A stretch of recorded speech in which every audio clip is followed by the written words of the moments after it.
Got that tank bag right in the nutsack, huh?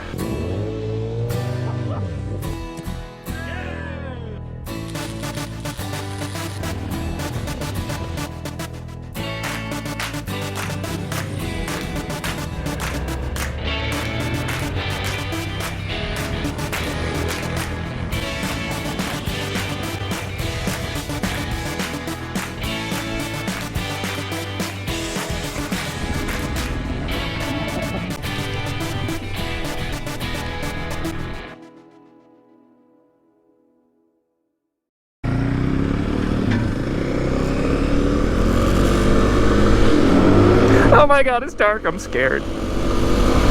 Oh yeah, look at the old support structure on this.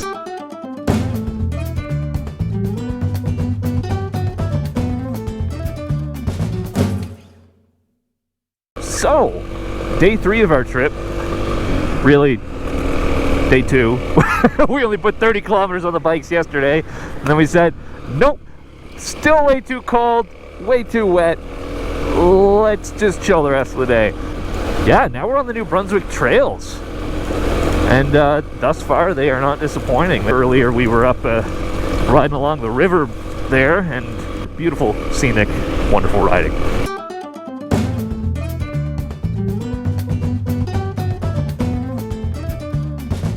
We are at Martin's Head in New Brunswick. We first found out about this location at the Fundy Adventure Rally in 2019. So we will share a GPS location for this trail, or GPS track for this trail, I should say. Anywho, let's talk a little bit about what we're doing and where we're at. We are taking the small displacement Dualsports. Say hello to Jeffrey. Small display. Oh. Nice. Yeah, it's cold. It's June. This is end of June, almost July in New Brunswick. Yeah, so we've been getting nailed by cold and rain this whole trip. Yeah. Anywho, KLX 300, DRZ 400. We're seeing if they can do, well, pavement and off-road and camping. Light adventure touring. Are they up to the task? So, weather aside, what would you say we learned about our bikes? Well, they can do it. In a nutshell, I guess. Yeah. They can. Would you choose to do a road trip on these bikes? No. No. So the KLX was lovingly outfitted with Dirtracks from dirtracks.com/dirtracks.ca and their own brand of luggage called Dirtracks Luggage. You get dry bags that go in there and you can put whatever you want. These are the bags here. As you can see, they're quite large. Yeah, it's pretty good thick plastic, or PVC, I guess. Buckles are good. I'm a big fan of how simple it is. You know what I mean? Anybody could use and repair it. Yeah, I tightened it up. Yeah. Yeah, you just drop it in. Sorry about all the sand. But... Yeah, we had a little fun on the beach before we drove up the hill here.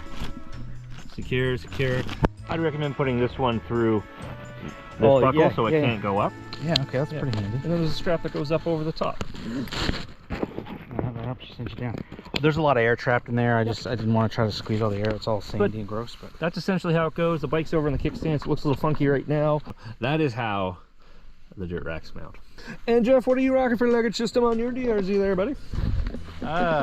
Nelson Rigg.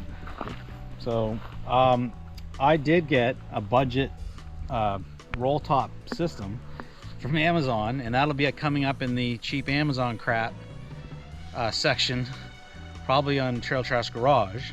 But I didn't have enough time to kind of, it's so universal of a system that you really got to kind of come up with a good system.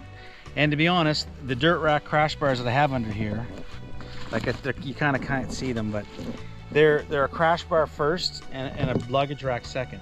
They're not the best bags to try to fit luggage racks on, like luggage on. Dirtracks does make luggage racks for these. I just didn't get them because I didn't want the big square hoops, and because that's not what this bike is really going to be. So I didn't bother with that. But they do give you something to tie down to, so I shouldn't really complain about them. Plus they're crash protection. But yeah, you do have to find a creative way to mount the bag. So instead of going with the other system, which I've kind of got to figure out, and I'll do a video on that, we just went with this tried and true Nelson Riggs. They're a great bag. They do have a couple of negatives, and one of them is this weird wraparound strap system that they use. It makes it really hard to to get the back of the bag to stick to the rack, and then allow the outside of the bag to expand and take gear. So, and to keep them from flapping around. So it's just a kind of a weird system. Nelson Rigg, like, you could simplify that probably. But the shape of the bags is good for dual sport. They are expandable with a zipper. I was able to fit everything I brought for a 4-day, like clothes wise, everything I was going to bring for 4 days and pack into one side, and all my tools packed in the other side, and then all my camping gear was in this large 30-liter roll top Nelson Rigg bag. And this is the best piece of kit I've ever gotten. Yeah, you and I both.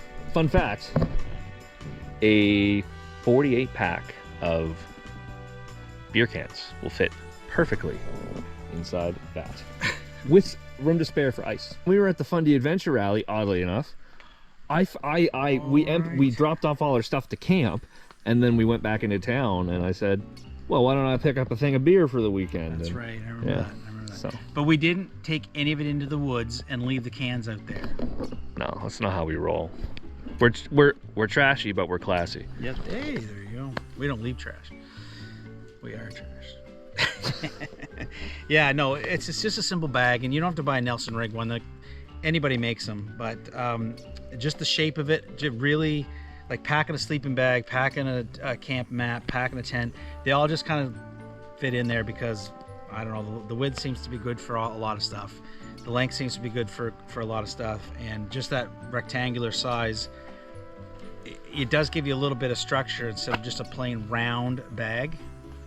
So it does give you a base where you can kind of layer your stuff in, and then get your 3 rolls and snap down. It works just like any other bag, and then you can bring that around and really cinch it down if you don't have it very full. So, but it's yeah, that's been the best bag I've ever bought, and the water's never gotten in it. All right, so that's what we're rocking for luggage. Jeff's on the really meaty dual sport tires. Yeah, lots of tread on there. And then, I'm basically rocking street tires over here. You know how it is. Anywho, so that's the luggage deal. The seats have both been super uncomfortable, and our fuel range is less than desirable. Yeah. But other than that, all is well so far. Just burn a little bit of oil. Yeah, only on the highway stretches. So yeah. I'll check it before we leave in the morning. The good girl DRZ. Let's talk a little bit about camp. After 3 days of heavy rain, yeah, getting wood was a task. So I guess we'll just start at the start. Let's look toward the house. We got our jet boil, supper. I don't even know how long that's supposed to sit in there. Probably 15, 20 minutes. Well, perfect. We're at 8 minutes and 40 seconds. How do you know that? Oh, yeah. He's a smart guy. Anywho, I bring this little cheapo fan I bought off Amazon because it, well, keeps me cool if it's really hot.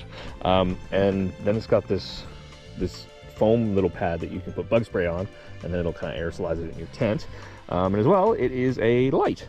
One sec here. It also doubles as a fire helmet. Bear witness.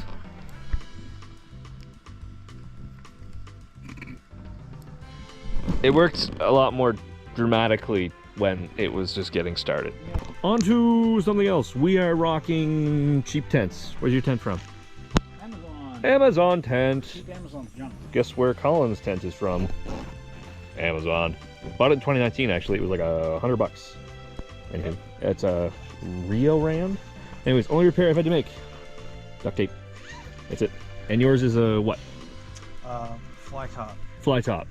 Jury is still out. This is the first time Jeff has used it. He did not. It was brand new, still in the packaging when we put that bad boy together today. First time I ever put it together. Other tips and tricks: you can use chain lube both for your chain and to start fires in the rain. Oh, I'm a poet, and I didn't even know it. I'm a loser is what I am. Anywho, And then we've just got all our stuff up in a tree like cool kids. Yeah. And, you know, we kind of debate, well, do we take them in the tent so that they don't get more wet with the rain? But I think there's enough coverage from this tree, because this area in here stayed relatively dry compared to the rest of it, which is just mud. Yeah, I think there's enough coverage in here that even if it does rain heavily, it'll be okay. So what we're gonna do, we're gonna experiment. Because I'm gonna take mine into the tent with me. He's gonna leave his out in the tree, and we're gonna see in the morning which was the better decision. The good news is I also have that to break all the wind Well, tomorrow if I soak through. But that is a good idea. You could be perfectly right. Trail trash science.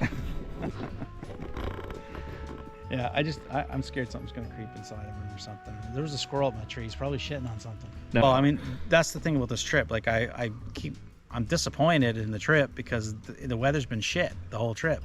But the silver lining and all that is the fact that this gear that we've got really took a shit kicking, I guess. And like, my heated grips are not working. The switch has got like rust bubbling up out of it or something. Like, I don't know if there's two things touching. I don't know. It's not draining my battery. I got that all separated. So that's the good thing. But yeah, so it's back to the drawing board with a few things, just because it's been a few years since I've driven in rain like that. And it wasn't on a dual sport, you know, with off-road mud puddles and everything else thrown in the mix. So, but all of our gear that was in our luggage is dry. Yep. Every single thing. Yeah, thanks to Dirtracks, thanks to Nelson Rigg, thanks to Mountain Equipment Co-op. Is there anything else you think we missed, Jeffrey? Nope. Cool. We had a good time on the beach. We'll show you about all the riding. We'll link the GPS tracks. We'll link the point of interest. From Colin and Jeffrey from Trail Trash ADV, we will catch you in the next video.